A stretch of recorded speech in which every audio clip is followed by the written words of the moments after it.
Only through communication can human life hold meaning. Dear students, I am Nandana NG, Assistant Professor, Department of English, GFGC Bagipalli, affiliated to Bengaluru North University. We are all aware about the importance of communication. So today we'll be dealing with one such concept related to communication. The fourth semester BA English language textbook prescribed by BNU and Bangalore University for that matter can be divided into two parts.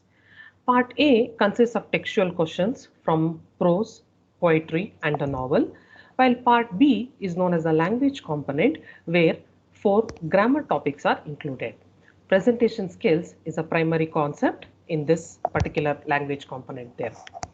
This presentation can be divided for a better understanding into two parts. Part A deals with the theory aspect of presentation skills, wherein we learn about the importance of presentation skills and in particular PowerPoint presentation. While the latter slides or in the last few slides, we'll try to develop a written slideshow as such for the given question there. First, let us try to understand what is the importance of presentation skills, or let us try to define presentation skills for that matter. Presentation skills can be defined as a set of abilities that enable an individual to primarily interact with the audience and to transmit messages with clarity, engage the audience in the presentation, interpret and understand the mindsets of the listeners, and these skills refine the way you put forward your messages and enhance your persuasive powers. So without presentation skills, you will not be able to get or make sure that the message transmits to the audience. What is the purpose of any presentation for that matter?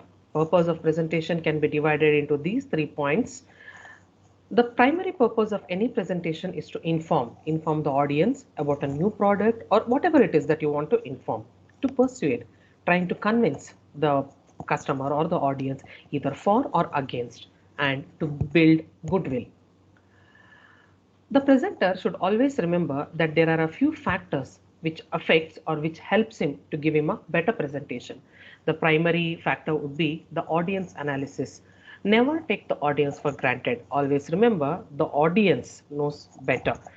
Make sure that you are able to analyze. Don't presume that whatever you say the audience is going to believe it. Next, the next important factor would be communication environment. Observe where is it that you're doing the presentation, what sort of an environment it is, whether your communication is successful or whether any barriers are there for the successful communication. The presenter should also give importance to appearance, maybe formal dressing in that sense, and also a lot use of visuals so that the presentation comes across as more attractive and effective. The opening and closing part of any presentation is of crucial importance because it is only in the opening slide that you are able to gather the attention of the audience, and you should be able to sustain the audience attention till the closing of the presentation. And importance also should be given to organization of the presentation. And the presenter should also be aware of the two important factors, that is verbal factor and vocal factors. Verbal factors usually deals with the language that you are using. Do not try to use too much of technical jargon. The audience might be put off. Try to use simple language. Vocal factors includes the tone of the language, mode, pitch, voice modulation, etc. And last but not the least, remember, once your presentation is done, it is just the beginning. Throw open the session for a question and answer session so that the audience can pose questions and gather information for a better understanding of the presentation. Now let us try to have a look at PowerPoint presentation. I'm sure most of you are aware of PPTs or PowerPoint presentation. PowerPoint presentation is the most versatile computer software under Microsoft Office. The primary aspect of PPT is creation and insertion of unlimited slides. There is no restriction. You can add as many as you want, but for a better and effective presentation, keep it to the minimum. There is even a slide sorter mode, which helps you to change the mode or change the order as and when you require. Insertion of hyperlinks to online web pages or images makes it more attractive and more informative. You can also have graphical objects, images, scanned objects, etc. can also be included in the slides. For better or a dramatic effect, sound effects can be added. Excel tables and charts can be imported and modified to suit the presentation style. Audio and video clips can be added or linked to enhance the impact of the presentation. The different color schemes and a wide variety of fonts can be used to enhance the quality of the presentation. It seems that with these many number of options available at your fingertips, you can actually give the best presentation that you can. Recommended rules for the use of PowerPoints. Any presenter for that matter while using PPT should remember that a few rules should be followed for an effective presentation.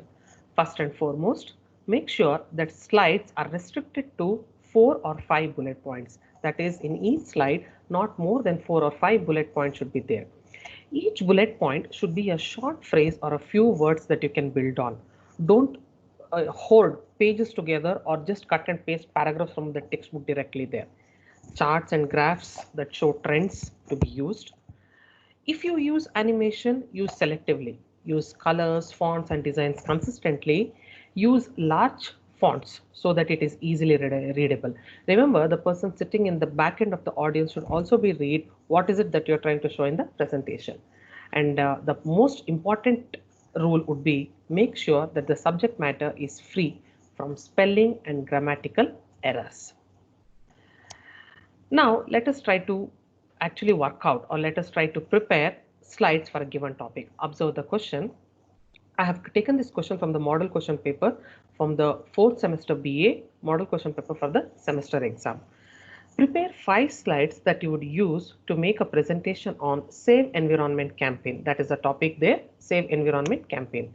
There is one instruction also added there. It says each slide should have a title followed by subpoints, and it is for 5 marks. This is a compulsory question in the semester exam or the theory paper under language component. First, draw a box like this. It should resemble a slide. Number the slide. Slide 1 will be your opening slide. It is here that you are going to introduce the topic. So the opening slide should include the title there that is given there in the question, Save Environment Campaign. A one-line description of the topic there, a presentation on tips to save environment, and the name of the presenter. Slide number 2, reasons to save environment. You can try to start with what are your reasons and why do you want to save environment. The reasons you can write are to purify air quality, to promote greenery, or for a better healthy tomorrow. You can even add more number of reasons if you are aware of. Slide number 3, if we don't save environment. In the previous slide, you have given details as to why we should do something to save environment. In this slide, we are giving reasons as to what will happen if you do not save the environment. You can give these reasons. That is, if you don't save environment, we will be forced to breathe polluted air, global warming will increase, and depletion of ozone layer will occur, which will lead to other drastic consequences. Slide number 4. In the previous slides, we have listed the pros and cons regarding saving environment. In slide number 4, let us try to give some solutions to save environment. You can say that the most important solution would be to safeguard existing nature. That is very important. Whatever is left, we need to save. The number of plants and trees need to be increased, and we also have to make an effort to reduce pollution and exploitation of resources. More number of solutions, if you are aware of, please include, but not more than 4 or 5. Slide number 5 can be considered as a concluding slide. Remember, in the concluding slide, you always try to sum up what you have tried to explain in the previous slides. Here, instead of summing it up, I have included a slogan. And my slogan for Save Environment campaign is, let's nurture the nature so that we can have a better future, which I'm sure sums up the topic that I've been trying to explain. Slide number 6, that is the last slide, you just say thank you.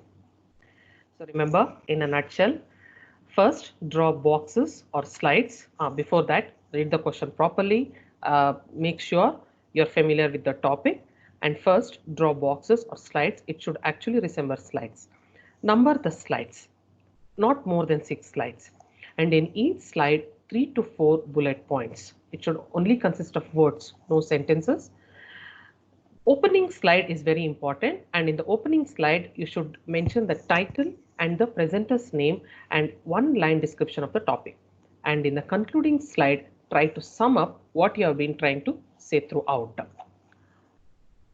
Dear students, remember, a good presenter is not born but developed. So with a lot of practice, I'm sure you'll be able to draw presentation slides for any given topic in the exam. Thank you.